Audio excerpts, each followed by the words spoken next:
এই ছোট বাচ্চাকে দেখতে কতই না মাসুম দেখাচ্ছে, তাই না? তাকে বন্দি করে রাখা হয়েছে। কিছুদিন পরেই তার আপন চাচা তাকে মেরে ফেলবে। কিন্তু এই ছেলেটা বড় হয়ে পুরো অর্ধেক পৃথিবী দখল করে নেয়। সেই সঙ্গে সে প্রায় 400 কোটি মানুষকে খুন করে আর প্রায় 20 লক্ষ মহিলাকে ধর্ষণ করে। এই ছোট ছেলেটাই হচ্ছে চেঙ্গিস খান।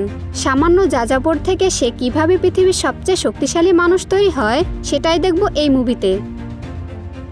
মুভির শুরুতেই আমরা তুঙ্গুত নামের একটি রাজ্যকে দেখতে পাই, যেখানকার লোকদের মঙ্গোলিয়ান বলা হয়, এবং সেখানকার একজন নেতা যার নাম তামুজিন, তাকে তুঙ্গুত রাজ্যে বন্দি করে রাখা হয়। যে বন্দি থাকা অবস্থায় তার পুরাতন স্মৃতি মনে করছিল। পরবর্তীতে অতীতের কিছু ঘটনা আমরা দেখতে পাই। সময়টা ছিল 1172 সালের, যখন ছোট তামুজিন তার জীবনসঙ্গী খুঁজতে বের হয়। ইয়াসুক রাতে থাকার জন্য তার বন্ধুর কাছে যায়। অন্যদিকে তামুজিনের সাথে একটা মেয়ের দেখা হয় যার নাম বর্তে। তামুজিন মেয়েটির সাথে কথা বলতে থাকে এবং তামুজিন মনে মনে ঠিক করে নেয় সে বর্তেকেই বিয়ে করবে। পরের দিন সকালে ইয়াসুকি সেই উপজাতির অনেকগুলো মেয়েকে তামুজিনের সামনে এনে দাঁড় করায় আর তাদের মধ্যে থেকে তার জীবনসঙ্গী নির্বাচন করতে বলে। তামুজিন বর্তেকে পছন্দ করে। বর্তের সাথে তামুজিনের বিয়ে হয়। যেহেতু তারা ছোট ছিল তাই একসাথে থাকার জন্য তাদের আরও 5 বছর অপেক্ষা করতে হবে। তারপর থেকে তারা একসাথে থাকতে পারবে, যার কারণে তামুজিনের মন খারাপ হয়ে যায়। তামুজিন তার নিজ গ্রামে ফিরে যাওয়ার আগে বর্তেকে একটা উপহার দিয়ে যায়, যেটা ছিল একটি হাড়ের নেকলেস। এরপর তারা তাদের গ্রামের উদ্দেশ্যে রওনা হয়। তারা তাদের গ্রামে যাওয়ার সময় রাস্তায় তাদের বিপক্ষী দলের লোকদের দেখতে পায়। এরপর ইয়াসুকে বিশ্রাম নেওয়ার জন্য তাদের দলের লোকজনের সাথে ওখানেই বিশ্রাম নেয়। কিন্তু বিপক্ষে দলের লোকেরা একটা গভীর ষড়যন্ত্র করে। এরপর বিপক্ষে দলের একজন একটি পাত্রে দুধ নিয়ে আসে। তামুজিনের বাবা এই সুযোগটা হাতছাড়া করতে চায়নি, তাই ইয়াসুকি ওই দুধ খেয়ে নেয় এবং তারাও বিপক্ষী দলের লোকদের কিছু পানীয় দেয়। বিপক্ষীয় দলের লোকেরা সেটা খেয়ে নেয়। এরপর ইয়াসুকিরা সেখান থেকে তাদের বাড়ির উদ্দেশ্যে রওনা হয়। কিছুদূর যেতেই ইয়াসুকি অসুস্থ হয়ে গোড়া থেকে পড়ে যায়। সে ওখানেই মারা যায়, কারণ বিপক্ষীয় দলের লোকেরা ইয়াসুকির দুধের সাথে বিষ মিশিয়ে খাইয়ে দিয়েছিল। ইয়াসুকি মারা যাওয়ার আগে তামুজিনকে বলে যায় সে এখন থেকে তাদের দলের নেতা। কিন্তু তামুজিন ছোট হওয়ার ফলে তাদের দলের লোকেরা নতুন নেতা খুঁজতে বের হয় আর ইয়াসুকির দেহ সবাই ওখানে রেখে চলে যায়। কিন্তু তামুজিন মনের দিক থেকে খুব একা হয়ে গিয়েছিল। এর অল্প কিছুদিনের মধ্যেই ইয়াসুকির গোড়া আর পশুদের কিছু লোক ছিনিয়ে নেয়। তামুজিন ছোট হওয়ার ফলে সে আর তার মা এসব দাঁড়িয়ে দাঁড়িয়ে দেখছিল, কারণ তাদের দলের লোকেরা প্রতিশোধ নিতে চাইছিল না। এই সময় বিপক্ষীয় দলের নেতা তানু বলে তামুজিন খানদের নেতা হতে পারে না, কারণ খানদের নেতা হব আমি। এই বলে তানু ঠিক করে তামুজিনকে মেরে ফেলবে। কিন্তু মঙ্গোলীয়দের নিয়ম অনুযায়ী কোনো বাচ্চা শিশুকে মারতে পারবে না, তাই সে এখনকার মতো তাকে ছেড়ে দেয় আর ঠিক করে নেয় তামুজিন বড় হলে তাকে মেরে ফেলবে। তামুজিন তার বাবার কথা অনুযায়ী তাদের সৃষ্টিকর্তা আশীর্বাদ নেওয়ার জন্য পবিত্র পাহাড়ের দিকে যেতে থাকে, আর পাহাড়টি ছিল বরফে ঘেরা। তামুজিন যেতে যেতে হঠাৎ করেই একটি বরফের গর্তে পড়ে যায়। সে তখন সেখান থেকে ওঠার চেষ্টা করে, কিন্তু উঠতে পারে না। তখন আমরা দেখতে পাই জামুকা নামের এক ছেলে এসে তাকে সেখান থেকে বাঁচিয়ে নেয়। জামুকা তামুজিনকে সেখান থেকে তার বাড়ি নিয়ে যায় এবং থাকা খাওয়ার জায়গা দেয়। এরপর তারা দুধ পান করছিল। তখন সেখানে জামুকার ভাইও ছিল। তারা দুধের মধ্যে তাদের রক্ত মিশিয়ে পান করে এবং প্রতিজ্ঞা করে আজ থেকে তারা 3 জন ভাই। তামুজিন এত কিছুর জন্য তাদের ধন্যবাদ দেয়। কিন্তু পরের দিন সকালে তানুর লোকেরা তামুজিনের ওপর আবার হামলা করতে আসে। তারা যখন সেই পাহাড়ের দিকে এগিয়ে যাচ্ছিল তখন তানুর লোকেরা তামুজিনের ওপর হামলা করে আর তাকে তারা বন্দি বানিয়ে তাদের গ্রামে নিয়ে যায়। তামুজিনের গলায় তখন কাঠের বেড়ি পরিয়ে দেওয়া হয়। যতদিন না পর্যন্ত সে বড় হচ্ছে তাকে ওইভাবে থাকতে হবে। আস্তে আস্তে তার শারীরিক অবস্থা খারাপ হয়ে যায়। কিন্তু হঠাৎ করে আমরা দেখতে পাই সেখানে এক বৃদ্ধ লোক তামুজিনের খেয়াল রাখছে।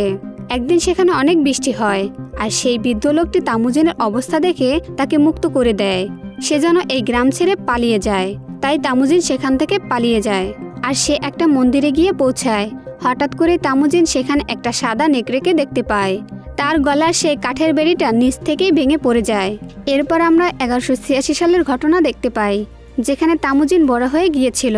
সেখানে দেখা যায় তানু আবার তাকে বন্দি বানিয়ে রেখেছিল আর তানু ঠিক করে যে তামুজিনকে তিলে তিলে কষ্ট দিয়ে মারবে।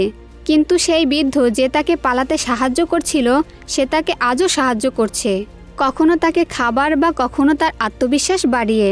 তখন তামুজিন ঠিক করে এবার সে তানুকে মেরে ফেলবে। একদিন রাতে তানু তামুজিনের এই বন্দি অবস্থা দেখে মজা করতে থাকে, কিন্তু তামুজিন সেটা দেখে কিছুই বলে না। কারণ আজ তার শিকারের দিন ছিল। তামুজিন একটি হিংস্র সিংহের মতো তানুর উপর নজর রাখে। তামুজিন সুযোগ পেতেই তানুর উপর হামলা করে দেয়, কিন্তু তানু তখনকার মতো প্রাণে বেঁচে যায়। কিন্তু তামুজিন অন্ধকারের সুযোগ নিয়ে সেখান থেকে আবারও পালিয়ে যায়। সেখান থেকে বেরিয়ে সে এবার বোর্তেকে নিতে সেই গ্রামে যায়, কারণ এখন 5 বছরের বেশি সময় পার হয়ে গেছে আর বোর্তেও এতগুলো বছর ধরে তামুজিনের জন্য অপেক্ষা করছিল। এরপর সমস্ত অপেক্ষা শেষ হয়ে যায়। তারা দুজন এবার তাদের গ্রামের উদ্দেশ্যে বেরিয়ে পড়ে। তামুজিনের মা তাদের দুজনকে একসাথে দেখে খুব খুশি হয়। গ্রামে ফিরে তামুজিন এটা ঘোষণা করে দেয় যে এখন থেকে সে খানদের নেতা। তারা তখন খুশিতেই দিন কাটাতে থাকে। হঠাৎ একদিন মার্কিট দলের নেতা তাদের ওপর হামলা করে। মার্কিট দলের লোক তামুজিনের ওপর তীর নিক্ষেপ করে আর বোর্তেকে বন্দি বানিয়ে তাদের সঙ্গে নিয়ে যায়। এরপর তামুজিন তার সেই ভাই জামুকার কাছে সাহায্য চাইতে যায়। জামুকা তার দলের নেতা থাকার কারণে 1 বছর পরে তামুজিনকে সাহায্য করার কথা বলে। তাই তামুজিন 1 বছর অপেক্ষা করে। এরপর আমরা 1 বছর পরে দেখতে পাই যেখানে তামুজিন তার ভাই জামুকাকে নিয়ে মার্কিট দলের উপর হামলা করে। তামুজিনের দল জিতে যায় এবং আমরা সেখানে বোর্তেকে দেখতে পাই। আর বোর্তে এখন তামুজিনের সন্তানের মা হতে চলেছে। এই সুসংবাদের কারণে সেখানে অনুষ্ঠান পালন করা হয়। যুদ্ধে মার্কিট দলের থেকে লুট করে পাওয়া সবকিছু সমস্ত সৈনিক পরিবারের মধ্যে ভাগ করে দেওয়া হয়, আর সে তার নিজের পরিবারের জন্য সামান্য কিছু রাখে। এই ব্যাপারটা দেখে জামুকার কিছু সৈনিক তামুজিনকে পছন্দ করে। তখন তারা তামুজিনকে তাদের দলে যোগ দিতে চায়। এই ব্যাপারটায় জামুকা সামনে থেকে কিছু না বললেও ভিতর থেকে খুবই অসন্তুষ্ট হয়। জামুকার শুধু মনে হচ্ছিল যে তার সৈনিকরা তার বিরুদ্ধে চলে যাচ্ছে। এর কিছুদিন পর তামুজিনের ঘোড়া কেউ একজন চুরি করে নিয়ে যায়, কিন্তু তামুজিন সেখানে চলে আসায় সে সেই লোকটার উপর তীর নিক্ষেপ করে এবং সেই লোকটা সেখানেই মারা যায়। কাছে এসে সেই লোকটার মুখ দেখতেই তামুজিন চিনে ফেলে যে এই লোকটা জামুকার ভাই ছিল। সে বুঝতে পারে যে এই কাজ জামুকাই তার ভাইকে দিয়ে করিয়েছিল।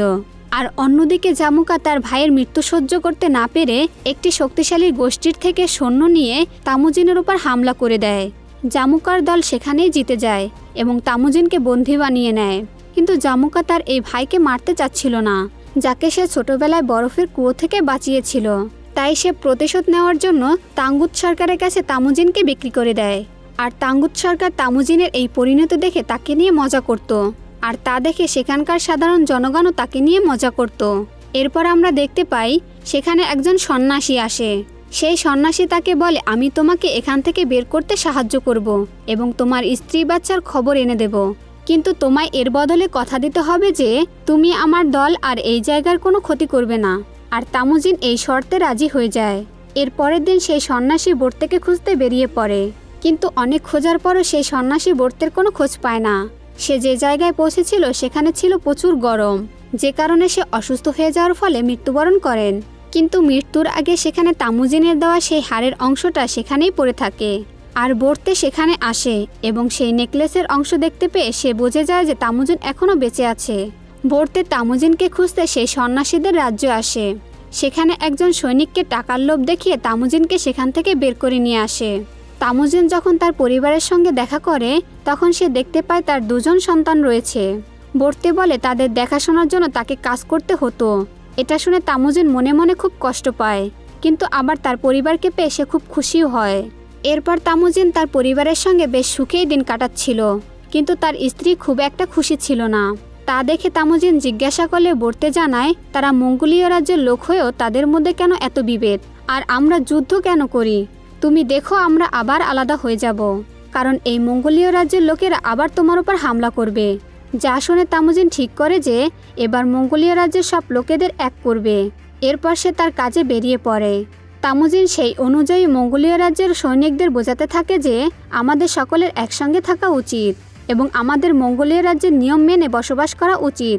আর এই কাজে সে প্রায় সব দলকে রাজি করিয়ে ফেলেছিল, শুধু একটিমাত্র দল ছাড়া, আর সেই দলটি হলো জামুকার। কারণ জামুকা এখনও মনে মনে তামুজিনের উপর রেগেছিল। জামুকা এবার তামুজিনের সাথে যুদ্ধ ঘোষণা করে দেয়, কিন্তু এবার তামুজিনের দলের সৈনিক ছিল বিশাল, কারণ সমস্ত দলের সৈনিক এবং নেতারা তামুজিনের পক্ষে ছিল। আর এই কারণে তামুজিন জামুকার দলকে খুব সহজে হারিয়ে দেয়। এরপর তামুজিন জামুকা ও তার দলের লোকদেরকে বন্দী বানিয়ে নেয়। সে সবাইকে বোঝায় যে আমরা সবাই মঙ্গোলীয় রাজ্যের লোক, তাহলে কেন আমাদের মধ্যে এত যুদ্ধ। এটা বলে সে সবাইকে মুক্ত করে দেয় এবং নিজের দলে নিয়ে নেয়। এরপর সে জামুকার কাছে আসে।